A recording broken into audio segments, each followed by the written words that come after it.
If you want to find out 5 values that you should be thinking about when deck building, you will 100% want to watch until the end of this video to find out all 5 of them. So getting right into this, the first 3 values are values that are principal to deck building in Yu-Gi-Oh! And the first one I'll be discussing is consistency. The basic idea of consistency is how often does your deck accomplish its win condition or its essential goal. So some examples of this win condition is, for example, for Salamangreats or Sky Striker, maybe it's just to overwhelm your opponent with advantage and card advantage, etc. Or just kill them outright. Maybe in a combo deck like Danger Thunder Dragon, Guard Dragon, you want to just go ahead and overwhelm them with a degenerate combo. That way your opponent just cannot play and you just win outright, etc. So there are definitely multiple strategies in order to win the game. And so what consistency tries to do is get you to that win condition as often as possible. So like for example, in Salamangreat, we have to ask the question, how many copies of a card are we going to play? And this is for every deck. So basically, what's the more consistent option?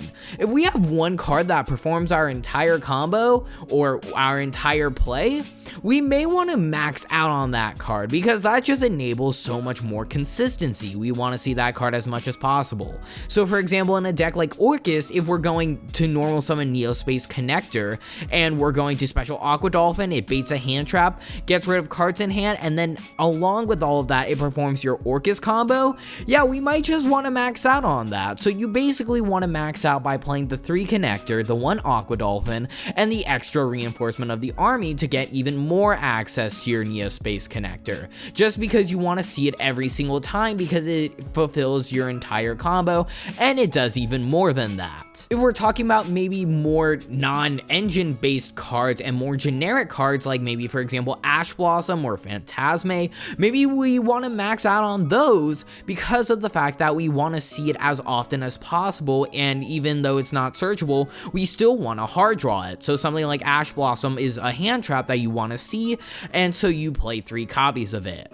There's also the idea of playing 2 copies of a card, where the idea is if you don't want redundant copies in your hand, for example, if you draw 2 of the same card and they are a hard once per turn effect, maybe you don't want to draw 2 as often. Maybe it's Pot of Desires and you don't want to draw Desires into Desires or double Desires that much. So playing double Desires may be correct for you in your opinion. Or you can play one-ofs. So the basic idea of one-ofs, usually you do not play one-ofs as generic cards, but more one-ofs are always going to be searchable or easily accessible cards. So for example, in a deck like Salamangreat, you want to play one-ofs of like Jack Jaguar, for example, because you only need 1 copy. It's not something you necessarily want to hard draw because it doesn't really do as much as a card like Spinny or Gazelle. It doesn't contribute to your combos as much, and so overall we just rather see other cards instead of that. We only really need the 1 copy of Jack Jaguar in order to perform our combo, so we may just want to play 1 copy. And some other factors that can help decide your decision is, for example, do you need multiple cards to combo or do you need 1 card to combo? So what do I mean by this? Well, if you're playing a deck like Sky Striker, you want to see access to your Link monsters as much as possible to get you access to Engage. Engage gets you access to your engine, and then you just keep going from there. So basically, you want to get access to Engage and the links as fast as possible. So the way you max out on this is by maxing out on Ray and just every card that gets you access to a Link monster in some way, shape, or form. Whether that be a combo with something like Area 0 plus multi-roll, or just hard drawing Ray, or Engage, or Hornet Drones, or Rhoda, etc. And maybe it's a deck like Salamangreat, you just want to see Gazelle, and if you hard draw Gazelle, you're in a really optimal position, so why don't we max out on that? So then you play 3 Gazelle, 3 Circle, which has the versatility of searching other things, and then you can also play 3 Lady Debug in order to search your Gazelle and Spinny as well. On the note of Lady Debug, however, this also brings up another question. Is it too fragile to play it? So for example, with Lady Debug, we need to ask the question, is it too fragile? Do I not want to normal summon this all the time as much as I'd rather see other cards like Circle or Gazelle? Maybe you decide, oh hey, this is the most consistent option, because obviously Lady Debug is a very fragile card when it comes to cards like Ghost Ogre or hand traps in general, etc. So you can choose these options options depending on your playstyle and what your personal preference is. My personal suggestion, you should probably max out on consistency because that is 100% the most important thing. You want to max out on your win condition. If we're decreasing our chances of optimizing our win condition for the sake of fragility, I don't think that's necessarily the correct play, especially if we're going first and our opponent doesn't even have a hand trap. In this type of format, you should assume they have a hand trap, but regardless. So value 2 is the power and ceiling of a deck. What is the more powerful option? Are we playing a better going first card and a better going first deck, or are we playing a less good going first card, but it can be used going second as well? So a perfect example of this is playing the artifact engine versus playing hand traps. Now, obviously, if we're going first and we're resolving artifact sanctum, we're put in a pretty optimal position because this locks our opponent out of the extra deck. Now, there are other factors. For example, Sky Striker don't care necessarily as much about artifact sanctum, but at the same time, this is a perfect example. We can even take floodgates, for example.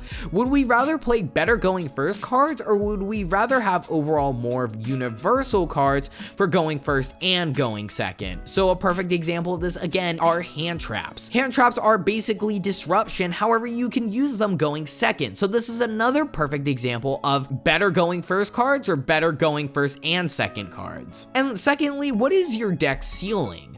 So for example, we have to establish some things with some decks. For example, Sky Striker has a low ceiling. It doesn't necessarily do much, as in the idea is Sky Striker is obviously a great deck, but it definitely has a low ceiling because it's not really doing that much in terms of crazy combos or anything. It's only inflicting around 1500 damage per turn, or mainly less a lot of the time. So a lot of the time, Sky Strikers are just a very slow deck, and you need 1 to 2 or even 3 turns to make sure Sky Striker works, and you just get your win condition resolved. We have Danger Thunder Dragon, which has an insanely high ceiling as well, and Danger Thunder Dragon is a deck that basically if you resolve the combo, you win the game outright. Not always, but that could be the case sometimes, and so it definitely has a high ceiling. It also has a great time going second as well. And so Salamangreat is a mid-range deck because it's in the middle of a low and high ceiling. It's in the middle, which is why it's called a mid-range deck. So establishing your deck ceiling helps you immensely in the sense that you can establish what type of cards you need to play.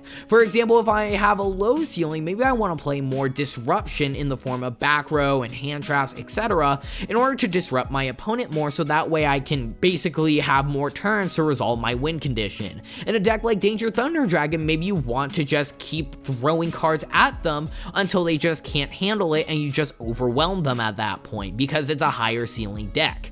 And Salamangreat, maybe you have a mix of both. You have more higher ceiling cards, but you also have lower ceiling cards in order to deal with both options. Value 3 is versatility, and we've already talked about this a bit. Basically giving up power for versatility, as I've already described with the example of Artifact Sanctum and Floodgates versus hand traps, but then we also need to correlate this to the other idea of giving up consistency for versatility.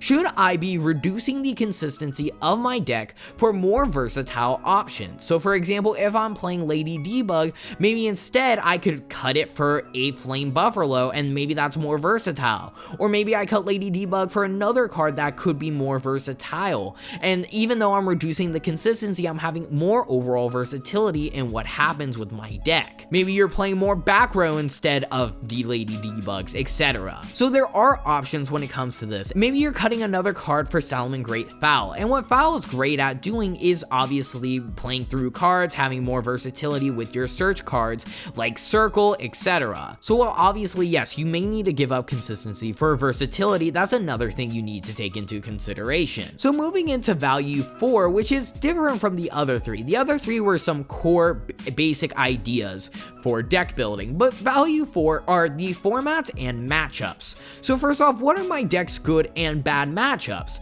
So taking this format, for example, it's kind of a triangle even though every deck can beat each other. For example, we have Sky Striker versus Salamangreat. Salamangreat have a bad matchup against Sky Striker, but then they have a better matchup against Danger Thunder Dragon, and Danger Thunder Dragon have a good matchup against Sky Striker. While that may not necessarily be the case in every scenario, and some deck lists may be different, etc., that's the basic idea with this format. I think another great example of this is ABC versus Zodiacs. Back in the day when Zodiacs were a deck, ABC were basically power creeped because of multiple things. For example, Dryden could just pop a Union Hanger, Zodiacs could ram into ABC pieces with a Whiptail, and then it would banish the ABC pieces, and it just wouldn't be a fun time. So really, ABC just had a bad matchup overall against Zodiacs, and honestly, that's why you didn't really see any ABC in that format. You just couldn't play it while Zodiacs were so rampant. So maybe you don't want to play ABC in that format, and maybe you want a better option. Like right now in this format, you can play Salamangreat and still beat Sky Striker. It's not like it's impossible at all. Maybe you just want to optimize your deck more heavily to beat Sky Striker rather than playing something like Danger Thunder Dragon, which you're already doing pretty well against. Or maybe you build your deck to counter the best deck. So if it's a tier 0 format, maybe you build a deck where its sole purpose is to exactly counter the best deck. So if Sky Striker was tier 0, for example, then you maybe want to build a deck that completely shuts down Sky Striker. Now obviously Sky Striker isn't tier 0, and maybe we're taking Zodiac format, for example, where Zodiacs were the best deck. Maybe you play something like Barrier Stun in order to completely shut down Zodiacs. There are options when it comes to that. And value 5 is the type of event. So this isn't always relevant, but if it's a longer event, a more consistent deck may be the best option for you. For example, if you're going into last year's Nationals and you're choosing between Goki and Trickstar Sky Striker, maybe you would have picked Trickstar Sky Striker because it has less bricks. Goki overall have the higher ceiling, and it was definitely the better deck, but maybe you wanted the more consistent option. And so really that ties into questioning combo decks versus control decks, and control decks are usually more consistent while combo decks usually have a higher ceiling, but can definitely brick more often. There are a plethora of other values to go over, for example your playstyle, tech choices, etc. But those are 5 values you should be thinking about when deck building in Yu-Gi-Oh! Before you go, make sure you guys subscribe to my channel and turn on notifications to watch more videos like this one. Thanks to Trusty Nail Ding for the video idea. With that, I'll see you guys soon.